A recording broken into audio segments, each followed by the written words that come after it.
Hello students. Last lecture we discussing the multiprogramming. What is a multiprogramming? Degree of a multiprogramming, context switching and process states. Means how many process state? There are 3 process states. First of all, running state, second ready state and third one is a block state. We discussing the diagrammatically from the process states, and today we continue the operating system. From the operating system we see the topic scheduling, process scheduling. So we see the what is a scheduling and how many types in a scheduling and what is a work from process scheduling, the discussing the today's lecture. The scheduling various process, there are many objective for operating system to choose from, and the objective are the discuss. Means more than objective आहे scheduling मध्ये. First of all fairness, second one good throughput, third one is a good CPU utilization, fourth one is a low turn around time, fifth one is a low waiting time and six one is a good response time. The scheduling means जी आपली process आहे, आपण जी process work करणार आहोत तर त्या आपल्याला different क्यूमध्ये आपण परफॉर्म करणार आहोत. आणि जो CPU आहे त्यांना CPU सर्व्हिसेस प्रोव्हाइड करतो. जेव्हा आपण मोर दॅन प्रोसेस रन करतो तेव्हा मल्टीप्रोग्रॅमिंग सिस्टीम ती प्रोसेस रन ती मल्टीप्रोसेसिंग सिस्टीममध्ये रन होते आणि तेव्हा CPU हा आयडल राहत नाही, मीन्स एम्प्टी राहत नाही, तर तो CPU बिझी असतो. आपण मल्टीप्रोग्रॅमिंगमध्ये बघितलं की 4 प्रोसेस होत्या, P1, P2, P3 and P4. तर तो CPU हा आयडल नव्हता. त्याला P1 जर त्यांनी इन्स्ट्रक्शन दिल्या की P1 आपल्याला रन करायचं आहे, आयोला तुम्ही रिक्वेस्ट करा, तर तो P1 पुढे आयोला गेल्यानंतर तो P2 ॲटोमॅटिकली तो CPUला आयडल होत होता. मीन्स CPU हा एम्प्टी राहत नव्हता. मल्टीप्रोग्रॅमिंग जी सिस्टीम आहे त्याचंच नेक्स्ट व्हर्जन आपल्याला प्रोसेस शेड्यूलिंग कसे होते ते ह्या लेक्चरमध्ये डिस्कशन करायचं आहे. Then what is a scheduling? The definition of scheduling. A process scheduling defines as the multiprogramming process to the activity of the process manager that handles the removal of the running process from the CPU and the selection of another process on the basis of particular strategy.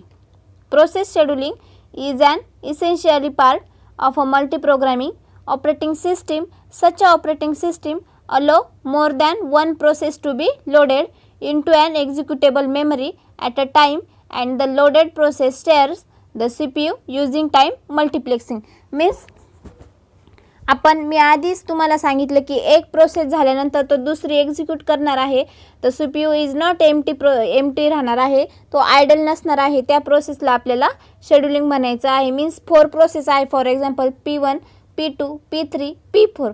तर तुम्ही P1 जर run केला तर तो P2 already execute करणार आहे. तुम्ही जर P2 रन केला तर तो ऑलरेडी P3 हा ऑपरेटिंग सिस्टीम करून CPUला एक्झिक्यूट केला जाणार आहे. अँड देन P3 जर तुम्ही आयो रिक्वेस्ट पाठवले असेल तर तो मेन मेमरीकडून P4 हा CPU ऑलरेडी एक्झिक्यूट करणार आहे. This is a process of scheduling.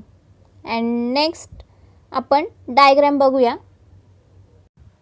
The figure of process scheduling means ready queue, CPU, IO queue, IO request, time slice expired, child terminate, child execute, fork a child, interrupt occurs, wait from on interrupt. This is a queue form, and the rectangular form, rectangular represent by queue, circle represent by resources, and the queue and arrows indicates the flow of a process. Means this figure आहे जे rectangle फॉर्ममध्ये दिलेलं आहे ते आपण Q represent करणार आहोत. जे सर्कलमध्ये आहे सर्कलमध्ये तर ते रिसोर्सेस आपण रिप्रेझेंट करणार आहोत, आणि ज्या ॲरो अँड क्यू ज्या इंडिकेट केलेल्या आहेत त्या फ्लो ऑफ प्रोसेस म्हणजे प्रोसेस कशी वर्क होते त्याच्यासाठी आपल्याला दिलेले आहे. तर मी आपल्याला डायग्राम एक्सप्लेन करते. रेडी क्यू जेव्हा एक्झिक्यूट होतो तेव्हा तो CPUला वेट करायचे इन्स्ट्रक्शन देतो. आणि जेव्हा CPU हा रेडी क्यूमध्ये सर्व्हिसेस प्रोव्हाइड करतो, डिफरंट सर्व्हिसेस प्रोव्हाइड करतो, तेव्हा CPU हा डिफरंट क्यूमध्ये परफॉर्म होतो. मीन्स तर त्याचे डिफरंट रिजन्स आहे. जशा CPUच्या खालच्या ज्या 1 2 3 4 4 रो बघितल्या तुम्ही, IO request, time slice expired, fork child, wait for a interrupt, त्या डिफरंट रिजन्सने तो CPU रन होतो आहे त्या रेडी क्यूला इन्स्ट्रक्शन देण्यासाठी. तर ते आपण बघूया. फर्स्ट ऑफ ऑल रेडी क्यूने इन्स्ट्रक्शन दिलेली आहे CPUला, अँड देन CPU कोणाला इन्स्ट्रक्शन देत आहे, तर IO रिक्वेस्टला तो प्रोसेस मीन्स सर्व्हिस प्रोव्हाइड करत आहे. तर तो मल्टी प्रोग्रॅमिंगच्या ज्या आपण बघितलेल्या आहे प्रोसेस 1 प्रोसेस 2 सेम ॲज तो 1 मेसेज पास करणार आहे. तर IO request same next IO क्यूला तो SMS मीन्स मेसेज सेंड करणार आहे की तो पुढे रेडी क्यूला कसा रीड राईट ह्या ऑपरेशन परफॉर्मिंग करून जाणार आहे. तर तो नेक्स्ट सर्कलमध्ये IO तुम्हाला दिलेला आहे, तर तो IO सुद्धा तो SMS रीड राईट ऑपरेशन करून देन रेडी क्यूला तो एक्झिक्यूट करणार आहे. रेडी क्यूच्या तिथे ती प्रोसेस स्टॉप होते. नेक्स्ट रेडी क्यूने परत इन्स्ट्रक्शन दिल्यानंतर मीन्स एक्झिक्यूट जो प्रोसेस आहे ती एक्झिक्यूट केल्यानंतर CPU third one is a multi programming करण्यासाठी तो जो टाईम शेअरिंगच्या जर त्याला टाईम शेअरिंग जर करायचं असेल तर तो टाईम स्लाइस एक्सपायर्ड करणार आहे. टाईम स्लाइस एक्सपायर्ड केल्यानंतर then connect to ready queue. Next ready queue once again the executed the process. CPU also connected to the मीन ज्या सब प्रोसेस स्टार्ट करायचे आहे त्याच्यासाठी फॉर्क चाइल्ड याच्यावर तो प्रोसेस करणार आहे. फॉर्क चाइल्डमध्ये तो चाइल्ड एक्झिक्यूट करणार आहे, चाइल्ड टर्मिनेट करणार आहे, मोर दॅनच्या प्रोसेस करणार आहे, and then also end process to ready queue. Means तो चाइल्ड टर्मिनेट झाल्यानंतर वन्स अगेन तो रेडी क्यूला जाणार आहे. And then next ready queue also once more process execute करण्यासाठी CPUला इन्स्ट्रक्शन देणार आहे. CPU हा प्रोसेसमध्ये इंटरप्ट जर आला असेल तर तो वेट करणार आहे. Means wait for on interrupt, and then interrupt कोणता आलेला आहे, काय एरर आलेली आहे ती सॉल्व करून तो इंटरप्ट ऑक्युअर्स करणार आहे. And then also connected to the ready queue. Means ready क्यूला तो एंड प्रोसेस करणार आहे. तर ही शॉर्ट टर्म शेड्युलिंग आहे. मीन्स रेडी क्यूला हा जो आपल्याला ॲरो जाताना दिसत आहे तर तो शेड्यूलर आहे, आणि ही कोणत्या प्रोसेस शेड्यूलिंग आहे तर ही शॉर्ट टर्म शेड्यूलिंग आहे. आपल्या शेड्यूलिंगचे 3 टाईप्स बघायचे आहे, long term scheduling, medium term scheduling and last one is a short term scheduling. तर ही जी प्रोसेस आहे ती शॉर्ट टर्म शेड्यूलिंगची आहे.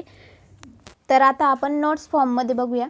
The process scheduling is an activity of the process manager that handles the removal of the running process from the CPU and selection of another process on the basis of particular algorithm. Process scheduling is an essential part of a multi-programming system. It is represented by Turing diagram shown in figure. Mean जी figure आपण बघितलेली आहे तेच आपण नोट्समध्ये बघत आहोत. Rectangular box is represented as queue. The circle represent as resources, and then the serve the queue and arrows indicates the flow of a process. The process by process scheduling. Next point scheduling criteria. Means जे आपण objective बघितलेले आहे ते आपण discuss करूया. First CPU utilisation. The CPU utilisation CPU as a busy as a possible. Means CPU also busy असणार आहे. Process 1 process 2 process 3 ह्या ऑलरेडी ॲटोमॅटिकली तो ॲक्सेस करणार आहे. Second throughput hash of a process that complete their execution per time unit. Means जो process execute करणार आहे तो कम्प्लिटली एक्झिक्युशन पर टाईमला करणार आहे. Third one is a turn around time. Means amount of time to execute a particular process. Means ज्या process तुम्ही execute करणार आहात तर त्या पर्टिक्युलर टाईमला त्या एक्झिक्यूट कराव्या लागणार आहेत. Waiting time amount of time a process has been waiting in the ready queue. Means जर तुम्हाला एखादी प्रोसेस करायची असेल तर ती त्या प्रोसेसमध्ये जर इंटरप्ट आला तर तेव्हा वेटिंग फॉर द इंटरप्ट ही आपण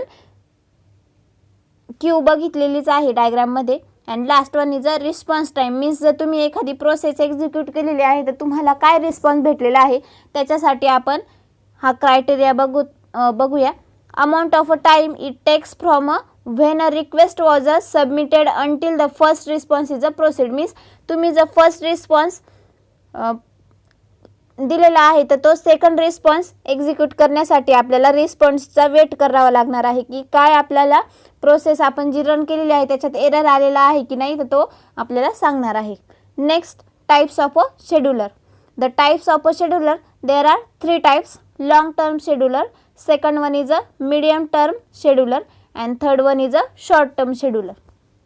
And next one, the comparison of short term scheduler and long term scheduler.